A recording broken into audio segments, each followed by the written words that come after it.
Hi dear everyone, welcome to this channel Dr. Commerce and new course Income Tax Law and Practice. In this residential status. Residential status we have two conditions, basic conditions and additional conditions. Before we going to discuss basic conditions and additional conditions, we have to know assessment year, relevant previous year, preceding previous year.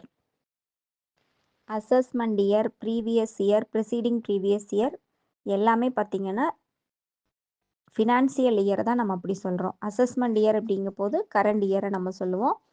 Relevant previous year அப்படிங்கும்போது current இயருக்கு முன்னாடி இருக்கக்கூடிய year தான் relevant previous year அப்படின்னு சொல்லுவோம். Preceding previous year அப்படிங்கும்போது relevant previous இயருக்கு முன்னாடி இருக்கக்கூடிய இயர்ஸ் தான் ப்ரிசீடிங் ப்ரீவியஸ் இயர்ஸ் அப்படின்னு சொல்லுவோம். இது பேசிக்காக வந்து தெரிஞ்சுக்க வேண்டிய விஷயம். ரெசிடென்சியல் ஸ்டேட்டஸ் ஃபைண்ட் அவுட் பண்ண பேசிக் கண்டிஷன்ஸ் 2 இருக்குது. அதில் ஃபஸ்ட்டு கண்டிஷன் பார்த்தீங்கன்னா ரெலவெண்ட் ப்ரீவியஸ் இயரில் 182 டேஸ் ஆர் மோர் இந்தியாவில் ஸ்டே பண்ணியிருக்கணும். அப்படி ஸ்டே பண்ணியிருந்தா அவர் ரெசிடென்ட் அப்படின்னு சொல்லுவோம். ஆர் another when இந்தியாவில் வந்துட்டு ரெலவெண்ட் ப்ரீவியஸ் இயரில் 60 டேஸ் ஸ்டே பண்ணியிருக்கணும். 60 டேஸ் ஸ்டே பண்ணியிருக்கிறாரு அப்படின்னு சொன்னால் அவரை வந்து என்ன சொல்லுவோம் அப்படின்னா ரெசிடென்ட் அப்படின்னு சொல்லுவோம். 60 டேஸ் இருக்கிறாரு அப்படின்னா இதுக்கு முன்னாடி ரெலவெண்ட் ப்ரீவியஸ் இயருக்கு முன்னாடி இருக்கக்கூடிய 4 ப்ரீவியஸ் இயரில் ப்ரிசீடிங் 4 ப்ரீவியஸ் இயர்ஸில் 365 டேஸ் இந்தியாவில் இருந்திருக்காரா அப்படின்றத நம்ம செக் பண்ணுவோம்.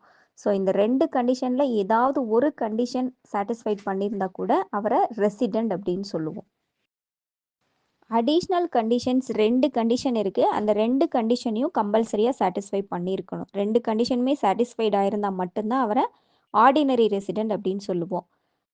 சாட்டிஸ்ஃபைட் பண்ணலை அப்படின்ற போது நாட் ஆர்டினரி ரெசிடென்ட் அப்படின்னு சொல்லுவோம். இப்போ ஃபஸ்ட்டு கண்டிஷன் என்ன அப்படின்னா ரெலவெண்ட் ப்ரீவியஸ் இயருக்கு முன்னாடி இருக்கக்கூடிய 10 ப்ரீவியஸ் இயரில் 2 இயர்ஸ் இந்தியாவில் ஸ்டே பண்ணியிருக்கணும். அப்போ 2 இயர்ஸ் இந்தியாவில் ஸ்டே பண்ணியிருந்தாரு அப்படின்னா ஆர்டினரி ரெசிடென்ட் அப்படின்னு சொல்லுவோம்.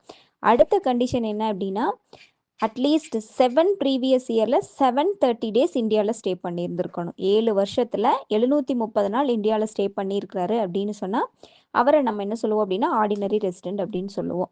அடிஷ்னல் கண்டிஷன்ஸை பொறுத்த வரைக்கும் 2 கண்டிஷன்ஸுமே சாட்டிஸ்ஃபைட் பண்ணியிருந்தால் மட்டும்தான் அவர் ஆர்டினரி ரெசிடென்ட் அப்படின்னு சொல்லுவோம். பேசிக் கண்டிஷன்ஸில் ஏதாவது ஒரு கண்டிஷனை சாட்டிஸ்ஃபை பண்ணியிருந்தால் கூட ரெசிடென்ட் அப்படின்னு சொல்லுவோம். பேசிக் கண்டிஷன் 2மே சாட்டிஸ்ஃபை பண்ணல, ஒன்றையுமே ஃபஸ்ட்டும் சாட்டிஸ்ஃபை பண்ணல, செகண்டையும் சாட்டிஸ்ஃபை பண்ணல அப்படின்னா நான் ரெசிடென்ட் அப்படின்னு சொல்லுவோம்.